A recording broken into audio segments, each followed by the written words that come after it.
नमस्कार दोस्तों, एक बार फिर से स्वागत है आप सभी का हमारे चैनल हॉस्पिटल नौकरी पर। दोस्तों, जैसा कि आप जानते हैं, हमारे इस चैनल पर हम आपके लिए लेकर आते हैं एग्ज़ाम प्रिपरेशन से जुड़ी सारी जानकारी। चाहे आप बात करें एग्ज़ाम प्रिपरेशन की, इंटरव्यू स्किल्स की, किस तरह से आपको जॉब को लेना है, अपने आप को कैसे ग्रूम करें एक इंटरव्यू के लिए, सेल्फ ग्रूमिंग क्या होता है या किसी इंटरव्यू को कैसे निकालें, कहाँ पर कौन सी वैकेंसी हैं, तो ऑलमोस्ट सारी इन्फॉर्मेशन दोस्तों आपको मिलती है हेल्थ केयर सेक्टर से जुड़ी सिर्फ और सिर्फ हमारे चैनल हॉस्पिटल नौकरी पर। तो दोस्तों, इस समय हम बात कर रहे हैं एग्जाम प्रिपरेशन की, स्पेशली हम बात करें दोस्तों नर्सिंग एग्जाम प्रिपरेशन की। तो आज के इस वीडियो में भी दोस्तों हम ऐसे ही कुछ टॉप एमसीक्यूज लेकर आए हैं फ्रॉम सोशियोलॉजी सेक्शन, यानी कि दोस्तों हमारे वो नर्सेज जो प्रिपेयर कर रहे हैं किसी भी एंट्रेंस एग्जाम के लिए, चाहे आप बात करें सीएचओ की, जिप्म, एम्स, BUFH या फिर कोई भी नर्सिंग एंट्रेंस एग्जाम दोस्तों, तो वहाँ पर कहीं ना कहीं सोशियोलॉजी का सेक्शन बहुत ही इंपॉर्टेंट होता है। और इसी सेक्शन से दोस्तों आज हम ऐसे टॉप 50 मोस्ट रिपीटेड क्वेश्चन दोस्तों आपके लिए लेकर आए हैं, जो कि हेल्पफुल हो सकते हैं आपको सोशियोलॉजी के सेक्शन में पूछे जाने वाले क्वेश्चंस में, और आपको हेल्प कर सकते हैं अच्छे मार्क्स को ऑब्टेन करने में। तो दोस्तों, अगर आप प्रिपेयर कर रहे हैं किसी भी नर्सिंग एंट्रेंस एग्जाम के लिए, या आने वाले समय में बैठने वाले हैं किसी नर्सिंग एंट्रेंस एग्जाम में, या किसी भी अदर कॉम्पिटिटिव एग्जाम में जहां पर सोशियोलॉजी एक सेक्शन रहता है, तो वहां पर दोस्तों आपको ये हेल्प करेंगे। इसीलिए दोस्तों वीडियो में हमारे साथ अंत तक जरूर बने रहिएगा, क्योंकि ऐसे ही कुछ मोस्ट रिपीटेड 50 क्वेश्चन के बारे में आज हम बात करने वाले हैं। वहीं हमारे वो दोस्त जो पहली बार हमारे चैनल पर आए हैं, वो वीडियो को देख रहे हैं, तो उन सभी से रिक्वेस्ट है दोस्तों, जल्दी से चैनल को सब्सक्राइब कर लीजिए और पास बने बेल आइकन के बटन को हिट कर दीजिए, सो आपसे हमारी आने वाली वीडियोस मिस ना हो और आप बने रहें हमारे चैनल हॉस्पिटल नौकरी के साथ ऐसे ही अपनी नॉलेज को अपडेट और अपग्रेड करने के लिए। तो दोस्तों, बात करते हैं सोशियोलॉजी के टॉप 50 क्वेश्चंस के बारे में। सबसे पहले दोस्तों जानते हैं सोशियोलॉजी है क्या और नर्सिंग में सोशियोलॉजी का रोल क्या है, क्योंकि कहीं ना कहीं आप सोशियोलॉजी को नर्सिंग से तो एसोसिएट नहीं करते हैं। तो नर्सिंग में सोशियोलॉजी का क्या रोल है, पहले इस बात को समझते हैं दोस्तों। तो देखिए दोस्तों, सोशियोलॉजी क्या करता है, वो हेल्प करता है किसी भी हेल्थ केयर प्रोफेशनल या नर्स को बिहेवियर कॉन्फ्लिक्ट को समझने में, यानी कि एक व्यक्ति जो है वो किस तरह के कॉन्फ्लिक्ट से गुजर रहा है अपने बिहेवियर को लेके या औरों के बिहेवियर के साथ, इंटरपर्सनल रिलेशनशिप को समझने में आपको ये हेल्प करता है, हायरार्की को समझने में हेल्प करता है, ग्रुप और लोगों के साथ में आपको कैसे अडेप्ट करना है अपने आप को या पेशेंट को कैसे आपको फेमिलियर बनाना है औरों के साथ एक कल्चर डेवलप करते हुए या इस सोसाइटी में। तो ये सारी चीज़ें दोस्तों आप सीखते हैं सोशियोलॉजी के थ्रू। सोशियोलॉजी का जो सेक्शन है दोस्तों नर्सिंग में या हेल्थ केयर में, वो हेल्प करता है आपको इन्फॉर्मेशन लेने में सोशियो कल्चर लाइफ के बारे में, कि एक पेशेंट जो है दोस्तों वो किस तरह के बैकग्राउंड से आया है, उसकी सोशल लाइफ कैसी है, उसके आसपास के लोग कैसे हैं, वो किस तरह से सोचता है, किस तरह से काम करता है, उसका बिहेवियर कैसा होता है। तो ये सारी चीज़ें दोस्तों आप समझ पाते हैं जब आप सोशियोलॉजी के सेक्शन को समझते हैं। इसलिए देखिए, एक नर्स, एक हेल्थ केयर प्रोफेशनल के तौर पर आपका काम सिर्फ पेशेंट को ट्रीट करना नहीं होता है, बल्कि उसे बेटर फील कराना भी होता है, जिससे कि वो अपने आप को बेटर एक्सप्रेस कर सके। और जब एक व्यक्ति बेटर एक्सप्रेस करता है अपने आप को, वो आपके साथ कंफर्टेबल फील करता है, या जहाँ पर वो ट्रीटमेंट ले रहा है वहाँ पर वो एक नॉर्मल बिहेवियर वहाँ पर उसको मिलता है, या एक नॉर्मल सेंस ऑफ बिलोंगिंगनेस मिलता है दोस्तों, तो वो बेटर अपने आप को एक्सप्रेस कर पाता है और जल्दी सही हो पाता है। वहाँ पर दोस्तों सोशियोलॉजी का रोल बहुत ज़्यादा इंपॉर्टेंट हो जाता है। तो दोस्तों, देर ना करते हुए आइए जानते हैं और बढ़ते हैं हमारे क्वेश्चंस की ओर। तो इसमें दोस्तों हमारा पहला क्वेश्चन है, the word sociology is derived from, काट देना, the word sociology is derived from, sociology दोस्तों कहाँ से आया है, ये वर्ड निकला कहाँ से है। ऑप्शन है दोस्तों society and logos, society and study, societas and logos, या फिर सोसाइटस एंड स्टडी। तो इसका सही आंसर है दोस्तों ऑप्शन सी, सोसाइटस एंड लोगस। अब सोसाइटस एंड लोगोस क्या होता है दोस्तों? तो दोस्तों जो सोसाइटी वर्ड है वो लैटिन वर्ड है जिसका मीनिंग होता है सोसाइटी। वहीं जो लोगोस है दोस्तों वो एक ग्रीक वर्ड है। लोगोस का मतलब होता है दोस्तों स्टडी या फिर साइंस, ठीक है। तो एक ऐसी साइंस है, एक ऐसी स्टडी दोस्तों जिसमें हम सोशलॉजी या फिर सोसाइटी के बारे में पढ़ते हैं। तो यहाँ पर जो ऑप्शन होगा वो सी होगा, यानी कि सोसाइटस एंड लोगोस। नेक्स्ट क्वेश्चन की ओर बढ़ते हैं दोस्तों। अगला क्वेश्चन है हमारा, the term sociology was coined bye, sociology जो नाम है दोस्तों वो किसने रखा था? ऑप्शन है दोस्तों मैकाइवर और पेज ने इन 1876, ऑगस्टे कॉम्टे ने, एरिस्टोटल या फिर सिमेल ने। अब यहाँ पर जो सही आंसर है दोस्तों वो है ऑप्शन बी, ऑगस्टे कॉम्टे इन 1839। 1839 में दोस्तों ऑगस्टे कॉम्टे ने यहाँ पर जो वर्ड है वो रखा था सोशियोलॉजी। नेक्स्ट क्वेश्चन में पूछा गया दोस्तों, man is a social animal. इंसान जो है दोस्तों वो एक सोशल एनिमल है। सोशल एनिमल से सेंस है दोस्तों एक ऐसा एनिमल जो सोसाइटी में रहता है, जो शहरों में रहता है, जो मिलजुल कर रहता है, जिसके तरीके हैं, यानी कि वो तरीकों से चलता है। एनिमल्स में क्या होता है कि मे बी वहाँ पर तरीके आपको देखने को ना मिले, बट लोगों में दोस्तों पैटर्न होते हैं सभी चीज़ों को करने के, एक सिविलाइजेशन देखने को मिलती है, कल्चर देखने को मिलता है। तो वहाँ पर पूछा गया है या बोला गया है man is a social animal. ये सेंटेंस या स्टेटमेंट किसने बोला है? ऑप्शन की ओर बढ़ते हैं दोस्तों। हमारे ऑप्शन हैं एरिस्टोटल, प्लेटो, हर्बर्ट स्पेंसर या फिर कार्ल मार्क्स। तो यहाँ पर जो सही आंसर है दोस्तों बहुत ही सिंपल सा क्वेश्चन है, ऑप्शन ए एरिस्टोटल ने दोस्तों ये स्टेटमेंट दिया था, man is a social animal. Next question में पूछा गया है दोस्तों सोशलॉजी इज द, सोशलॉजी क्या है? तो वहाँ पर पूछा गया है study of health system, study of human behaviour, study of society या फिर study of socio economic institution. बहुत ही सिंपल सा क्वेश्चन दोस्तों, आंसर होगा study of society. Next question में पूछा गया है दोस्तों किसने कहा था sociology is a value free science? ठीक है, ये किसने बोला है कि सोशलॉजी जो है दोस्तों वो वैल्यू फ्री साइंस है? वैल्यू फ्री साइंस है जहाँ पर दोस्तों वैल्यू नहीं होता है साइंस में, या फिर वैल्यू की रिक्वायरमेंट नहीं होती है। तो ऑप्शन है दोस्तों मैक्स वेबर, रेमंड मरे, एल.एफ. वॉर्ड या फिर हर्बर्ट स्पेंसर। तो इसका सही आंसर होगा ऑप्शन ए मैक्स वेबर। मैक्स वेबर ने दोस्तों ये कहा था कि सोशलॉजी जो है वो क्या है, वैल्यू फ्री साइंस है। नेक्स्ट क्वेश्चन में पूछा गया है दोस्तों who said where there is life there is society? किसने कहा दोस्तों जहां पर लाइफ होता है वहां सोसाइटी होती है? ऑप्शन है दोस्तों E B. Tylor, Bogardus, Herbert Spencer या फिर मैकाइवर एंड पेज। तो इसका सही आंसर होगा दोस्तों option D MacIver and page. ये नाम दोस्तों आपको बार बार सुनने को मिलेंगे क्योंकि ये ऐसे नाम हैं जिन्होंने सोशलॉजी में बहुत ज़्यादा कंट्रीब्यूट किया है या जिनका बहुत ज़्यादा रोल रहा है सोशलॉजी में। तो ये नाम आपको बार बार सुनने को मिलेंगे। ऐसे में दोस्तों आपको इन स्टेटमेंट को कहीं ना कहीं याद रखना होगा, तभी आप ऐसे क्वेश्चंस का आंसर कर पाएंगे। नेक्स्ट क्वेश्चन की ओर बढ़ते हैं दोस्तों। हमारा अगला क्वेश्चन है what was the reason of origin of society?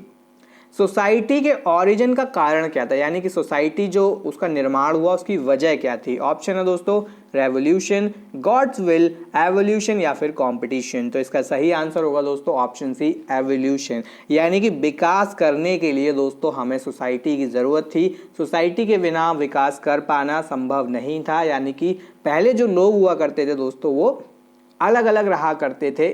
कहने का मीन्स है इतने बड़े ग्रुप में नहीं रहा करते थे, एक लार्ज ग्रुप में नहीं रहते थे, एक फैमिली ट्री होता था, उसी फैमिली ट्री के साथ वो रहा करते थे। लेकिन सोसाइटी ने क्या किया, सोसाइटी ने उन सभी फैमिली ट्रीज को लाकर एक जगह पर इकट्ठा किया और साथ मिलकर दोस्तों फिर वहाँ पर उन्होंने एवोल्यूशन शुरू किया, यानी कि खुद को आगे बढ़ाने के लिए उन्होंने जो एफर्ट लगाए उसके लिए वहाँ पर फिर दोस्तों हमें सोसाइटी की ज़रूरत पड़ी। तो वहाँ पर जो मेन कारण था दोस्तों सोसाइटी के ऑरिजिन का वो था एवोल्यूशन। नेक्स्ट क्वेश्चन में पूछा गया है दोस्तों सोशलॉजी इज अब, सोशलॉजी कैसा है? बहुत ही सिंपल सा क्वेश्चन है दोस्तों, natural science, social science, applied science या फिर फिजिकल साइंस। तो आई एम श्योर आप सभी को आंसर पता होगा, मैं इसका आंसर आपको नहीं बता रहा हूँ। नेक्स्ट क्वेश्चन में पूछा गया है sociology is a science for scientific development, this definition of sociology was given by. Sociology जो है दोस्तों वो साइंस है साइंटिफिक डेवलपमेंट का, ये डेफिनेशन किसने दी थी? ऑप्शन है दोस्तों GD. Mitchell, MacIver and page, max weber या फिर कार्ल मैक्स। तो यहाँ पर जो सही आंसर होगा वो होगा option A G D. Mitchell. G D. Mitchell ने दोस्तों ये स्टेटमेंट दिया था कि sociology is a science for scientific development. Next question में पूछा गया है in sociology the word society is used for. Sociology में दोस्तों जो सोसाइटी वर्ड आता है वो किस लिए यूज किया जाता है? ऑप्शंस हैं दोस्तों the persons living in a definite geographical area, the person of the same religion, group and institution and the system of social relationship. तो इसका सही आंसर होगा दोस्तों option D the system of social relationship.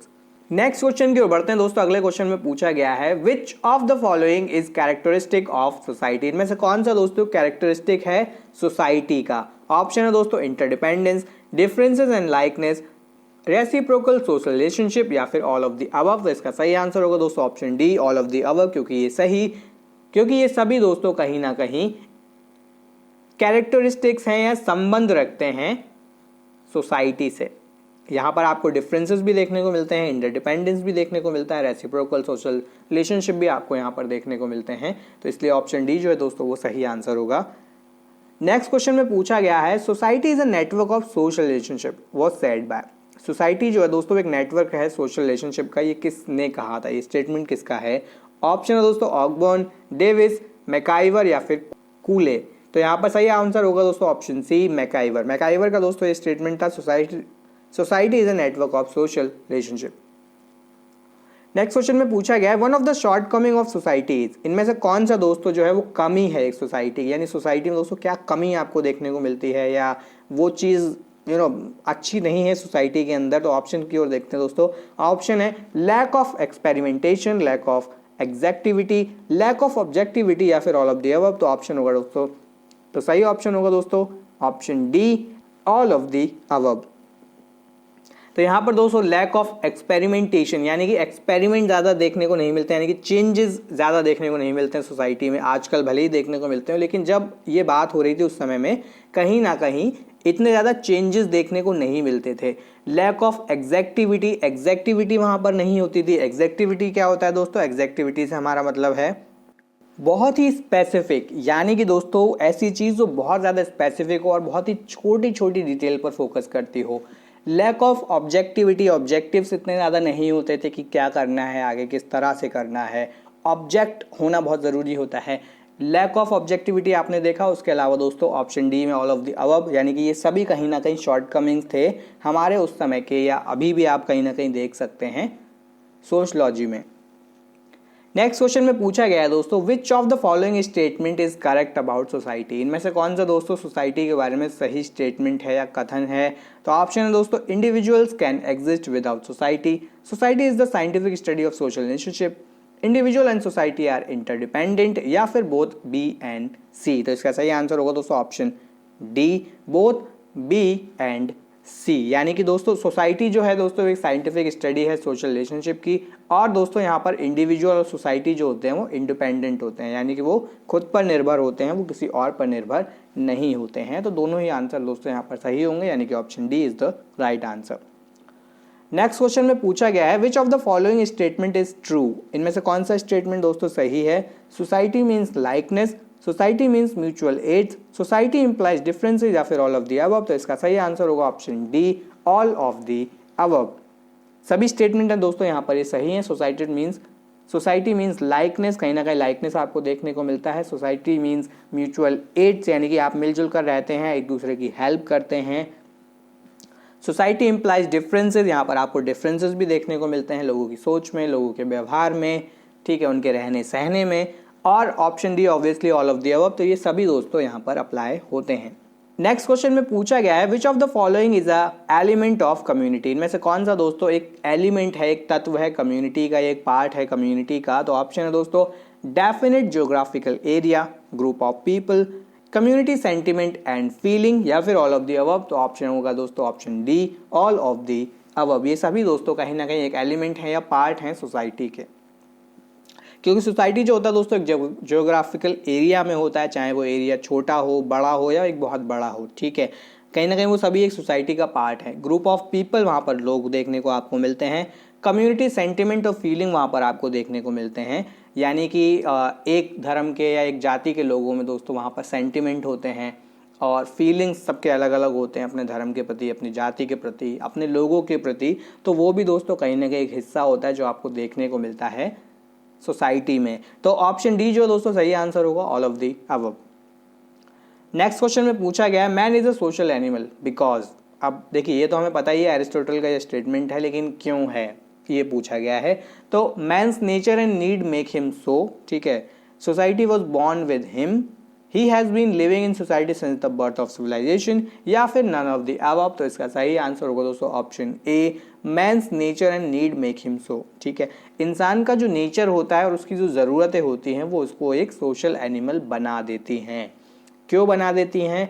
अब ज़रूरतों के लिए देखिए आपको कहीं ना कहीं किसी न किसी पर निर्भर होना पड़ेगा, ठीक है। अगर कोई मान लीजिए आपने अपना एक कंपनी शुरू किया लेकिन आप किसी को हायर नहीं करना चाहते, तो क्या आप खुद से उस कंपनी को रन कर सकते हैं? So probably not. उसके लिए क्या होगा, आपको कहीं ना कहीं लोगों की ज़रूरत पड़ेगी। जब लोगों की ज़रूरत पड़ेगी तो दोस्तों आपको उनके साथ अच्छे से चलना पड़ेगा, तभी आप उस कंपनी को रन कर सकते हैं।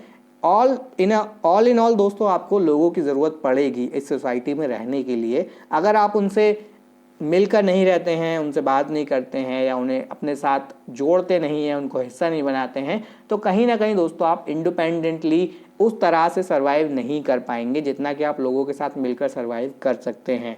तो ऑप्शन ए जो है दोस्तों वो करेक्ट आंसर होगा, man's nature and need make him so. ठीक है, नेक्स्ट क्वेश्चन की ओर बढ़ते हैं दोस्तों। नेक्स्ट क्वेश्चन में पूछा गया है language is important to society because. अब लैंग्वेज क्यों जरूरी है एक सोसाइटी को, कारण पूछा गया है। Without language man can not exist in society, it makes social contract easy, it satisfy man's need of expression, या फिर नन ऑफ द अबव। तो ऑप्शन दोस्तों जो सही ऑप्शन होगा वो होगा option B, it makes social contact easy. यानी कि आप इजीली सोशली कॉन्टैक्ट को बना पाते हैं, डेवलप कर पाते हैं, अपने टर्म्स को अच्छा कर पाते हैं, रिश्ते जोड़ पाते हैं, आप फ्रेंड्स बना पाते हैं। तो इस सब के लिए दोस्तों आपको कहीं ना कहीं लैंग्वेज की ज़रूरत है। अब लैंग्वेज जब डिफरेंट हो जाता है तो ये सभी में दोस्तों आपको फिर प्रॉब्लम्स आने लगते हैं, क्योंकि आप अपनी बात को पहुंचा नहीं पाते हैं सामने वाले व्यक्ति तक, तो वहाँ पर लैंग्वेज बहुत ज़्यादा इंपॉर्टेंट हो जाता है। नेक्स्ट क्वेश्चन में पूछा गया है which the theory shows many points of resemblance between society and human body.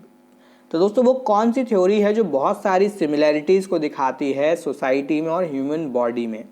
यहाँ पर एक कंपैरिजन के तौर पर आपसे पूछा गया कौन सी वो थ्योरीज हैं, natural theory, cultural theory, evolution theory या फिर ऑर्गेनिक थ्योरी। तो ऑप्शन सी जो है दोस्तों वो सही आंसर होगा, यानी कि एवोल्यूशन थ्योरी। एवोल्यूशन थ्योरी दोस्तों और ह्यूमन बॉडी जो है वो कहीं ना कहीं एक जैसे सिम्बल्स या एक जैसे सिमिलैरिटीज़ को शो करती है, जिसकी वजह से आप कहीं ना कहीं उन दोनों को एक तरीके से देख सकते हैं फंक्शन करते हुए। जिस तरह से ह्यूमन बॉडी ग्रो करती है कहीं ना कहीं उसी तरह से सोसाइटी भी हमारी ग्रो करती है। नेक्स्ट क्वेश्चन में पूछा गया है which of the following is the correct theory of the origin of the society. इनमें से कौन सी दोस्तों सही थ्योरी है सोसाइटी के ऑरिजिन के बारे में या उसकी शुरुआत के बारे में। तो ऑप्शन दिए हैं दोस्तों, Karl Marx theory, social contract theory, theory of divine right या फिर एवोल्यूशन थ्योरी। तो इसका सही आंसर होगा दोस्तों option D, evolution theory. Next question में पूछा गया है दोस्तों the unity and stability of the Indian society depends upon. अब इंडिया की बात हो रही है दोस्तों, तो इंडिया की दोस्तों जो यूनिटी और स्टेबिलिटी है दोस्तों वो किस चीज़ पर निर्भर करती है। ऑप्शन दोस्तों class system, none of the above, caste and religion या फिर रिलीजन एंड कल्चर। तो कास्ट एंड रिलीजन दोस्तों ये दो चीज़ें इंडिया में इस चीज़ के ऊपर बहुत ज़्यादा निर्भर करती है हमारी यूनिटी और स्टेबिलिटी, कि हमारे कास्ट सिस्टम और रिलीजन सिस्टम कितना मिलजुल कर चलता है। अब कास्ट क्योंकि ऑलरेडी काफ़ी सारी हैं और रिलीजन भी दोस्तों यहाँ पर आपको कई सारे मिलेंगे, जब ये लोग एक साथ चलते हैं, मिलजुल कर चलते हैं, तभी दोस्तों हमारा जो एक सोसाइटी है भारत का या एक हमारा जो सोशल कल्चर है वो अच्छे से चलता है। लेकिन वहीं अगर यहाँ पर किसी भी तरीके का लैक आता है या डिस्प्यूट शुरू होते हैं दोस्तों, तो कहीं ना कहीं सोसाइटी में भी फिर हमें कई तरीके की दोस्तों और चीज़ें देखने को मिलती हैं, जिससे ऑब्वियसली जो सोसाइटी है या जो सोशल हमारा एक कल्चर है वो कहीं ना कहीं दोस्तों वहाँ पर हमें प्रॉब्लम्स देखने को मिलती हैं। नेक्स्ट क्वेश्चन में पूछा गया है man's behaviour in society is determined mainly by. इंसान का जो बिहेवियर है दोस्तों सोसाइटी में वो किस चीज़ से देखा जाता है, किस चीज़ पर निर्भर करता है। ऑप्शन दोस्तों formal and informal forces, natural and unnatural forces, physical and social forces या फिर नन ऑफ द अबव। तो सही आंसर होगा दोस्तों option C, physical and social forces. ठीक है, बहुत ही सिंपल था दोस्तों। इससे पहले हमने बात की थी ह्यूमन बॉडी एवोल्यूशन और सोसाइटी एवोल्यूशन की, उसी तरह दोस्तों ये भी क्वेश्चन काफ़ी हद तक सिमिलर है। यहाँ पर बस तरीके बदल गए हैं, यहाँ पर क्या बोला गया है फिजिकल एंड सोशल फोर्सेस। तो इन दो चीज़ों पर दोस्तों बहुत ज़्यादा निर्भर करता है एक व्यक्ति का बिहेवियर। नेक्स्ट क्वेश्चन में पूछा गया है group of people organised for a particular purpose is known as. अब एक ग्रुप होता है लोगों का दोस्तों, जब उन्हें एक साथ लाया जाता है किसी पर्टिकुलर पर्पस के लिए तो उन्हें किस नाम से जाना जाता है। ऑप्शन है दोस्तों कम्युनिटी, सोसाइटी, एसोसिएशन या फिर क्राउड। तो इसका सही ऑप्शन होगा दोस्तों option C, association. Next question में पूछा गया है दोस्तों which of the following is a element of community. इनमें से कौन सा दोस्तों कम्युनिटी का एक पार्ट है या हिस्सा है, एलिमेंट है। A group of people, definite locality, common modes of life या फिर ऑल ऑफ द अबव। तो सही आंसर होगा दोस्तों option D, all of the above. ठीक है। A group of people obviously होता ही है दोस्तों, एक कम्युनिटी। डेफिनेट लोकेलिटी होती है दोस्तों, एक सर्टेन एरिया में वो लोग रह रहे होते हैं सभी, मतलब जो भी एक कम्युनिटी है वो सर्टेन एरिया में वहाँ पर रह रही होती है। कॉमन मोड्स ऑफ लाइफ होते हैं, हम ऑलरेडी बात कर चुके हैं इसके बारे में। एक ही तरीके की वैल्यूज़ को मानते हैं, वो एक तरीके की प्रैक्टिसेस को मानते हैं, उनके जो काम करने के तरीके हैं वो ऑलमोस्ट सिमिलर होते हैं एक दूसरे से। तो यहाँ पर जो ऑप्शन डी होगा दोस्तों वो सही आंसर होगा, all of the above. Next question में पूछा गया है which of the following agency is responsible for process of socialisation. इनमें से कौन सी एजेंसी दोस्तों रिस्पॉन्सिबल होती है सोशलाइजेशन के प्रोसेस के लिए। ऑप्शन दोस्तों फैमिली, स्कूल, पीयर ग्रुप या फिर ऑल ऑफ द अबव। तो दोस्तों सही आंसर होगा option D, all of the above. ये सभी दोस्तों रिस्पॉन्सिबल होते हैं सोशलाइजेशन के प्रोसेस के लिए। Socialisation is a process which, अब सोशलाइजेशन दोस्तों एक प्रोसेस होता है जो कि क्या करता है। ऑप्शन है दोस्तों regulates human behaviour, continues through out life या फिर is based on learning process या फिर ऑल ऑफ द अबव। तो ऑप्शन डी दोस्तों is the right answer, all of the above. क्योंकि सोशलाइजेशन दोस्तों जो प्रोसेस होता है उसमें आपको ये सभी चीज़ें देखने को मिलती हैं, चाहे वो ह्यूमन बिहेवियर को चलाना हो, ज़िंदगी भर सीखना हो या ज़िंदगी भर बढ़ना हो, और लर्निंग प्रोसेस दोस्तों उसमें पार्ट रहता है, यानी कि आप जीवन भर सीखते रहते हैं, आपको अपने आप को अपग्रेड करते रहना होता है। तो option D is the right answer. Next question में पूछा गया है दोस्तों which of the following is not a unit of social structure. इनमें से कौन सा दोस्तों सोशल स्ट्रक्चर का एक पार्ट नहीं है। ऑप्शन पूछा गया है ग्रुप्स, एसोसिएशन, सोशल यूनिटी या फिर इंस्टीट्यूशन। तो ऑप्शन होगा दोस्तों, करेक्ट ऑप्शन होगा option C, social unity. Social unity दोस्तों जो है वो पार्ट नहीं होता है सोशल स्ट्रक्चर का। बाकी जो तीन ऑप्शन है दोस्तों ए, बी, डी, वो दोस्तों पार्ट रहते हैं सोशल स्ट्रक्चर का। अगले क्वेश्चन की बात करते हैं दोस्तों। हमारा अगला क्वेश्चन है which of the following statement is correct about accommodation. Accommodation के बारे में दोस्तों इनमें से कौन सा स्टेटमेंट सही है। ऑप्शन है दोस्तों accommodation is a social process, accommodation is continuous and universal process, accommodation is the natural result of conflict. Option D है दोस्तों ऑल आर करेक्ट। तो इसका सही आंसर होगा दोस्तों option D, all are correct. ये सभी स्टेटमेंट दोस्तों सही हैं अकोमोडेशन के बारे में। नेक्स्ट क्वेश्चन में पूछा गया दोस्तों which of the following is not a associative social process. इनमें से कौन सा दोस्तों एक एसोसिएटिव सोशल प्रोसेस नहीं है। ऑप्शन दोस्तों कोऑपरेशन, कंपटीशन, एसिमिलेशन या फिर इंटीग्रेशन। तो सही आंसर होगा दोस्तों ऑप्शन बी, कंपटीशन। कंपटीशन जो है दोस्तों वो एक सोशल एसोसिएटिव प्रोसेस नहीं है। कंपटीशन दोस्तों सही आंसर इसलिए नहीं होगा क्योंकि जो एसोसिएटिव सोशल प्रोसेस होते हैं दोस्तों उनका काम होता है सॉलिडेरिटी के लिए काम करना और सोसाइटी के बेटरमेंट के लिए काम करना। तो इसमें दोस्तों जो हमें फीचर देखने को मिलते हैं या जो पार्ट देखने को मिलते हैं उनमें शामिल होता है कोऑपरेशन, अकोमोडेशन, एसिमिलेशन या फिर दोस्तों एक्लटरेशन। तो इस तरह के दोस्तों जो है इसमें आपको कैरेक्टरिस्टिक देखने को मिलते हैं जब आप बात करते हैं एसोसिएटिव सोशल प्रोसेस के बारे में। नेक्स्ट क्वेश्चन की ओर बढ़ते हैं दोस्तों। हमारा अगला क्वेश्चन है एसिमिलेशन इज। एसिमिलेशन क्या होता है दोस्तों। ऑप्शन है associative social process, dissociative social process, psychological process या फिर मेंटल प्रोसेस। तो ऑप्शन ए दोस्तों सही आंसर होगा एसोसिएटिव सोशल प्रोसेस। जस्ट अभी हमने बात की दोस्तों इस क्वेश्चन से पहले, तो ये भी दोस्तों उसी का एक पार्ट है जिसमें हमने बात की एसिमिलेशन क्या होता है। तो option A is the correct answer. Next question में पूछा गया है दोस्तों, अगेन उसी क्वेश्चन का पार्ट है कॉम्पिटिशन इज। कॉम्पिटिशन क्या होता है। Mental process, political process, economic pressure, economic group या फिर सोशल प्रोसेस। तो ऑप्शन डी दोस्तों सही आंसर होगा सोशल प्रोसेस। सोशल प्रोसेस में दोस्तों कंपटीशन हमें देखने को मिलता है। नेक्स्ट क्वेश्चन में पूछा गया है दोस्तों विच among the following is based on direct cooperation. इनमें से कौन सा दोस्तों डायरेक्ट कोऑपरेशन पर आधारित होता है। ऑप्शन दोस्तों गवर्नमेंट, चर्च, फैमिली या फिर इकोनॉमिक इंस्टीट्यूशन। तो ऑप्शन सी दोस्तों फैमिली होगा। फैमिली जो होता है वो डायरेक्ट कोऑपरेशन पर निर्भर होती है, आधारित होती है। नेक्स्ट क्वेश्चन में पूछा गया है an association is characterised by. Association जो है दोस्तों वो किस तरह से कैरेक्टराइज की जाती है। तो ऑप्शन दोस्तों कस्टम्स के द्वारा, नॉर्म्स के द्वारा, मोड्स के द्वारा या फिर हैबिट्स के द्वारा। तो ऑप्शन बी दोस्तों is the right answer, norms के द्वारा।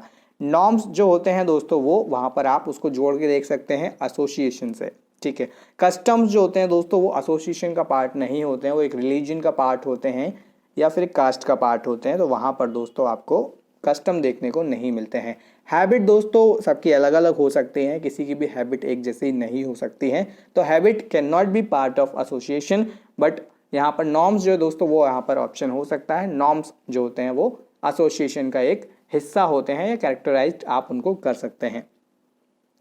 नेक्स्ट क्वेश्चन में पूछा गया है which among the following is an organisation, इनमें से कौन सा दोस्तों एक ऑर्गेनाइजेशन है, संस्था है। ऑप्शन दोस्तों स्कूल, हॉस्पिटल, कोर्ट या फिर ऑल ऑफ द अबव। तो option D is the right answer दोस्तों। ये सभी जो है वो संस्थाएं हैं, अलग अलग काम को करती हैं, जिनका टास्क जो होता है अलग अलग होता है। स्कूल एजुकेशन प्रोवाइड करते हैं, हॉस्पिटल ट्रीटमेंट, और कोर्ट जो है दोस्तों वो आपको जस्टिस प्रोवाइड करने का काम करता है। नेक्स्ट क्वेश्चन में दोस्तों which of the following is not an organisation, इनमें से कौन सा दोस्तों एक ऑर्गेनाइजेशन नहीं है। ऑप्शन है दोस्तों फैक्ट्री, स्कूल, कोर्ट या मैनी फॉरेनर्स इन मुंबई। तो बहुत ही सिंपल सा question, option D many foreigners in Mumbai दोस्तों जो है उनका कोई मतलब नहीं है ऑर्गेनाइजेशन से। नेक्स्ट क्वेश्चन में पूछा गया है the nature of a crowd is, crowd का नेचर कैसा होता है, उनका व्यवहार कैसा होता है, स्वभाव कैसा होता है। ऑप्शन दोस्तों ट्रांजिटरी, कॉन्टिन्यूअस, परमानेंट या फिर स्टेबल। तो option A is the right answer दोस्तों। ट्रांजिटरी जो होता है उनका बिहेवियर होता है। ट्रांजिटरी क्या होता है, बदलने वाला होता है, बदलता रहता है, कभी एक जैसा नहीं रहता है। कॉन्टिन्यूअस होता है लगातार, कॉन्टिन्यूअस भी नहीं होता है दोस्तों।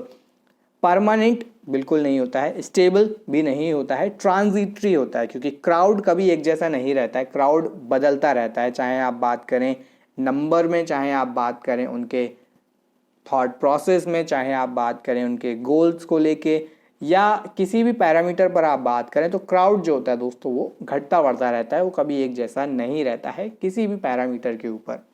नेक्स्ट क्वेश्चन में पूछा गया है दोस्तों which of the following is not a characteristic of caste, caste का दोस्तों इनमें से कौन सा कैरेक्टरिस्टिक नहीं होता है।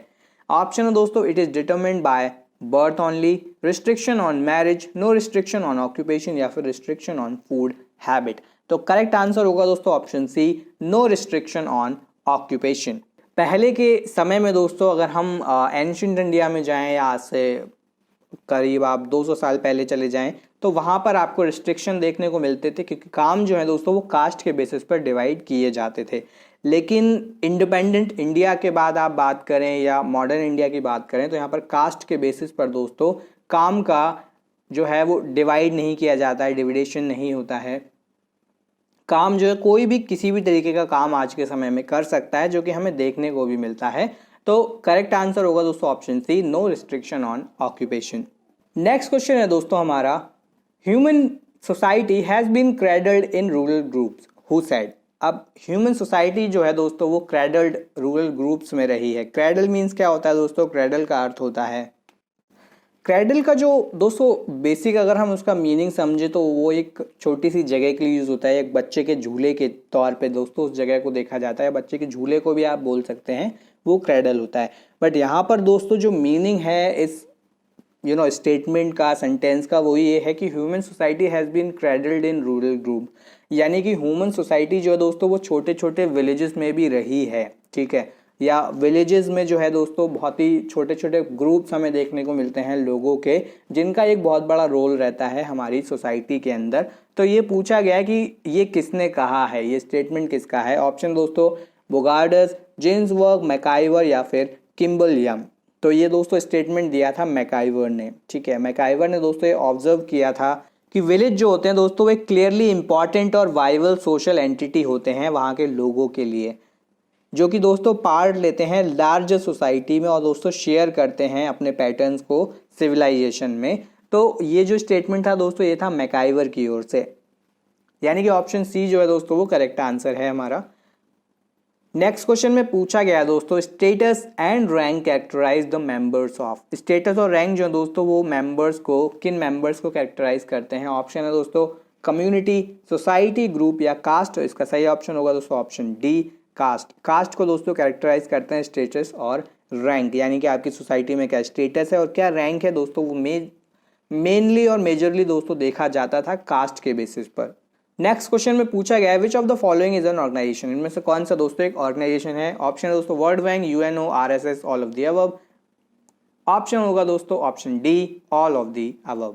नेक्स्ट क्वेश्चन में पूछा गया है Herbert Spencer is the author of. अब किस चीज़ के ऑथर हैं दोस्तों वो, हर्बर्ट स्पेंसर। आपने नाम सुन रखा होगा, बहुत ही फेमस और बड़ा नाम है हर्बर्ट स्पेंसर का। ऑप्शन दोस्तों class struggle, revolution, social evolution या फिर इंडिपेंडेंट इंडिया। तो करेक्ट आंसर दोस्तों option C, social evolution. Social evolution में दोस्तों बहुत मेजर रोल रहा है हर्बर्ट स्पेंसर का ऊपर, जो कि ऑथर भी है दोस्तों इस बुक के, यानी कि सोशल एवोल्यूशन। नेक्स्ट क्वेश्चन है दोस्तों which of the following is an example of an association. इनमें से कौन से दोस्तों एसोसिएशन का एक एग्जांपल है। ऑप्शन है दोस्तों state, trade union, cricket club या ऑल ऑफ द अबव? तो option D is the right answer. दोस्तों ये सभी जो है एक एसोसिएशन का पार्ट हैं। नेक्स्ट क्वेश्चन में पूछा गया है caste is an example of. Caste जो है दोस्तों वो किस चीज का एग्जांपल है? Achieved status, preset status, ascribed status या फिर नन ऑफ द अबव? तो दोस्तों करेक्ट आंसर होगा प्रीसेट स्टेटस, यानी कि कास्ट जो है दोस्तों वो आपके हाथ में नहीं है, वो ऑलरेडी सेट है पहले से, आप कुछ भी उसमें चेंज नहीं कर सकते हैं। अगर आपने बर्थ लिया एक पर्टिकुलर कास्ट में तो उसको बदला नहीं जा सकता, यानी कि वो प्री सेट है, ठीक है, उसको चेंज नहीं किया जा सकता है। तो B is the right answer दोस्तों। नेक्स्ट क्वेश्चन में पूछा गया है group is a collection of human beings who are brought into social relationship with one another. Who gave this definition? ठीक है, ये एक स्टेटमेंट दे दिया गया है दोस्तों, ग्रुप जो होता है ह्यूमन बीइंग्स का वो साथ में लाया जाता है सोशल रिलेशनशिप में एक दूसरे के साथ। तो ये डेफिनेशन किसका है? ऑप्शन है दोस्तों मैकाइवर, ऑकबर्न, किंग्सले डेविस या फिर मैक्स वेवर। तो ऑप्शन डी दोस्तों is the right answer. Max Weber का दोस्तों ये स्टेटमेंट है या आप बोलें इसको डेफिनेशन है। नेक्स्ट क्वेश्चन में पूछा गया है which of the following is a characteristic of social group. इनमें से कौन सा दोस्तों सोशल ग्रुप का एक कैरेक्टरिस्टिक है या पार्ट है? ऑप्शन है दोस्तों reciprocal relationship, sense of unity, common interest या फिर ऑल ऑफ द अबव। तो option D is the right answer दोस्तों, ऑल ऑफ द अबव। दोस्तों ये सभी कहीं ना कहीं पार्ट हैं, हिस्सा हैं दोस्तों एक सोशल ग्रुप का। नेक्स्ट क्वेश्चन में पूछा गया दोस्तों we feeling is an essential feature of. We feeling दोस्तों किस चीज का एक बहुत महत्वपूर्ण फीचर है या हिस्सा है? ऑप्शन है दोस्तों nationality group, racial group, primary group या फिर सेकेंडरी ग्रुप। तो option C is the right answer दोस्तों। प्राइमरी ग्रुप का दोस्तों बहुत ही एक इंपॉर्टेंट फीचर होता है ये वी फीलिंग, यानी कि हमारी भावनाएं, ठीक है। तो option C is the right answer. अगले क्वेश्चन में पूछा गया है दोस्तों which of the following is a primary group. इनमें से कौन सा दोस्तों प्राइमरी ग्रुप है? ऑप्शन है दोस्तों trade union, school, political group या फिर फैमिली। तो option D is the right answer दोस्तों। फैमिली जो होता है वो प्राइमरी ग्रुप होता है, बाकी जो है दोस्तों वो आप सेकेंडरी ग्रुप के तौर पर उन्हें देख सकते हैं। नेक्स्ट क्वेश्चन में पूछा गया है which of the following is an example of secondary group. Option दोस्तों family, political party, labour union या फिर बोथ बी एंड सी। तो option D is the right answer दोस्तों, both B and C. Family जो होता है दोस्तों वो प्राइमरी का हिस्सा होता है, जो हमने जस्ट अभी लास्ट क्वेश्चन में बात की। नेक्स्ट क्वेश्चन में पूछा गया है which of the following is not a secondary group. इनमें से कौन सा दोस्तों सेकेंडरी ग्रुप नहीं है? आप peer group, labour union, neighbourhood या फिर बोथ ए एंड सी। तो ऑप्शन दोस्तों सही होगा वो होगा option D, both A and C. Labour union जो होता है दोस्तों वो पार्ट नहीं होता है सेकेंडरी ग्रुप का। हमारे अगले क्वेश्चन की ओर बढ़ते हैं दोस्तों। अगले क्वेश्चन में है and in group is characterised by. In group जो है दोस्तों वो किस चीज से कैरेक्टराइज किया जाता है? इसका आंसर होगा दोस्तों option B, intimate and personal relationship. In group क्या होता है दोस्तों? इन ग्रुप में जो वहाँ के लोगों की जो फीलिंग्स होती हैं, जो ग्रुप मेंबर्स होते हैं उनकी फीलिंग्स बहुत ज़्यादा मैटर करती हैं, जिससे वो समझ पाते हैं खुद को और दूसरों को और आपस में डिफ्रेंशिएट कर पाते हैं, साथ ही अंडरस्टैंडिंग को डेवलप कर पाते हैं वहाँ पर। तो यहाँ पर जो करेक्ट आंसर होगा दोस्तों वो होगा इंटीमेट एंड पर्सनल रिलेशनशिप, यानी कि उतने बीच में जितने भी लोग होते हैं वहाँ पर वो एक इंटीमेट और पर्सनल रिलेशनशिप देखने को आपको मिलता है, जो कि दोस्तों उन्हें हेल्प करता है एक दूसरे को समझने में। तो दोस्तों ये थे हमारे आज के टॉप 50 MCQ, जिसमें हमने बात की सोशलॉजी से जुड़े ऐसे 50 क्वेश्चन के बारे में दोस्तों, जो अक्सर आपको अलग अलग एंट्रेंस एग्जाम्स में देखने को मिल जाते हैं। आशा करते हैं दोस्तों वीडियो इन्फॉर्मेटिव आपको लगा होगा। अगर आपके मन में कोई भी सवाल है आप हमें कमेंट सेक्शन में कमेंट करके पूछ सकते हैं। साथ ही अगर आपने अभी तक चैनल को सब्सक्राइब नहीं किया है तो do subscribe to the channel और जुड़े हमारे चैनल हॉस्पिटल नौकरी के साथ ऐसे ही और भी इन्फॉर्मेटिव वीडियोस पाने के लिए। वीडियो में आप सभी अंत तक हमारे साथ बने रहे, उसके लिए आप सभी का धन्यवाद।